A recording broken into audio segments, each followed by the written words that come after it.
Have you ever been asked, why do you never post photos? Have you ever been looked at in that strange way, as if not sharing your life means you don't have one? Have you ever scrolled through posts late at night, watching other people's carefully edited lives, and suddenly wondered, am I a little out of place? If your answer is yes, then this piece is for you. Imagine this. You're at a gathering with friends. In the middle of a conversation, someone suddenly picks up their phone, pulls up a post they just made, and proudly shows off the number of likes. Then someone turns to you with a subtle hint of curiosity in their tone. By the way, how come I never see you post anything? Your feed is empty. The air goes quiet for a second. Everyone looks at you. You smile and say, I don't really post. They press further. Why not? Did you block all of us? You say, no. They don't believe you. So you add, I just don't really like posting. Then someone concludes, you're so mysterious. Another adds, you're way too low-key. And someone else lowers their voice and jokes. You're not hiding from someone, are you? You keep smiling, but inside, you no longer feel like explaining. Because you've been in this situation too many times. Every time, you have to come up with a reason for not posting. And every time, your explanation never seems enough for them to truly understand. You even start to wonder, is not posting really something that needs explaining? If you never post photos online, no selfies, no updates, no traces of your personal life, you've probably been labeled in many ways. Strange, withdrawn, unsociable. Some people even think you must be hiding something.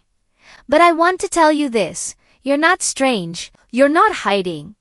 And you're definitely not antisocial. You're simply doing something that most people addicted to social media can't do at all. Do you know what? Social media is essentially a 24/7 stage. Everyone is playing a role there. Happy, successful, polished, interesting. And while everyone else is performing with all their effort, you chose to walk toward the exit. Not because you can't perform, but because you feel there's no need. In psychology, this is called a high privacy orientation.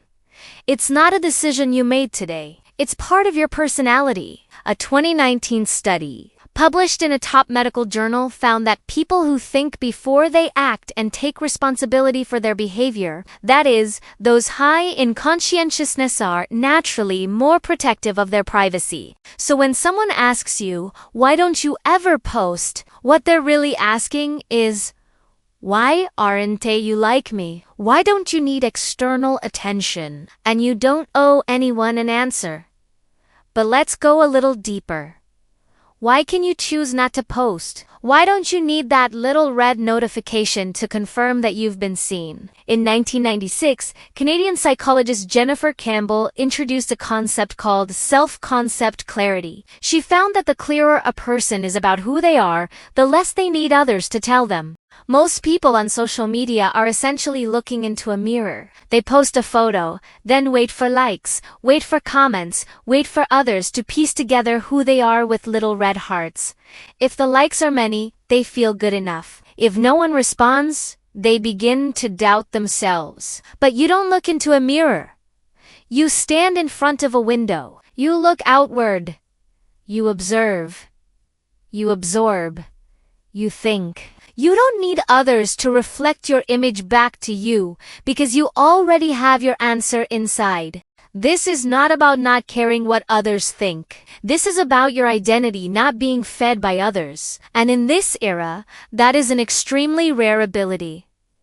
But at this point, I need to pause, because not everyone who doesn't post comes from the same place. I remember once, under one of my previous videos, someone left a comment that I still can't forget. She said, I haven't posted a photo in 3 years. Not because I figured out some life philosophy, but because every time I see my face on the screen, I remember every word my middle school classmates said about my appearance. In that moment, I realized, not everyone stays silent because they are strong. Some people don't post because they are afraid of being seen. afraid of being judged, afraid that the version of themselves that was once laughed at will once again be exposed to everyone. This is not privacy. This is protection. This is not a boundary, this is a wall. So here's a question I hope you can honestly ask yourself. Do you not need to be seen? Or are you afraid of being seen? If you realize the answer is the latter, that's okay. It truly is. Recognizing it is not weakness. It is awakening. One of the greatest psychologists of the 20th century, Carl Rogers, proposed a concept called conditions of worth. Simply put, if a child grows up believing that love is conditional, that they must be obedient, must achieve good grades, must satisfy their parents in order to deserve care, then that child learns one thing. To be seen comes with a cost. Maybe you grew up with a parent who was hard to please. Not because they didn't love you, but because no matter what you did, it always felt like it wasn't enough. So gradually, you learn not to try to please anyone. Or maybe you were the sensible child. Everyone in the family relied on you. You were always holding things together, always making space for others. Over time, you learned your own presence should be lighter, and lighter still. And so, you hid your true self. Not because you're weak, but because you learned to protect yourself too early. You are protecting something most people have already lost. Rogers called this state an internal locus of evaluation. In simple terms, it means you evaluate yourself by your own standards, not the world's. While others scroll through social media asking, "Am I good enough?" You already have your answer. And you didn't rely on a single like to get here. Society calls you strange.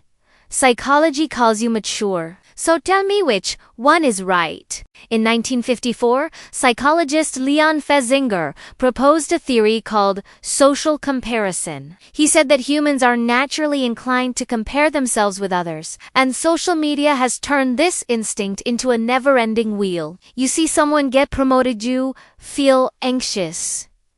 You see someone get married, you start to doubt yourself. You see someone living an exciting life, you feel like yours is dull. But you dismantled that wheel. You chose not to play this game. A study from Georgetown University found that reducing social media use can improve mental health to a degree comparable to therapy. You didn't miss out on anything. You made a conscious choice to step away. And those two things are worlds apart. So if you never post photo sits, not because you're strange, not because you antisocial, and definitely not because there's something wrong with you. It's because you value privacy more than performance. It's because you don't need external noise to confirm your existence. It's because, at a very young age, you learned how to protect yourself. And what you protected, your authenticity, is something many people have already lost. I remember seeing a comment under a video that received 28,000 likes. What kind of world are we living in, where not showing your photos to everyone has become strange? 28,000 people stand with you. So today, I'm giving you a permission slip. You are allowed not to post. You are allowed not to perform. You are allowed not to prove who you are to anyone. In a world that rewards the loudest voices, you chose to stay in a quiet room. Not because you have nothing to say, but because you don't need an audience to know your worth. And that is, in this era, the deepest kind of strength. If you've made it this far, and something inside you was touched, come tell me in the comments.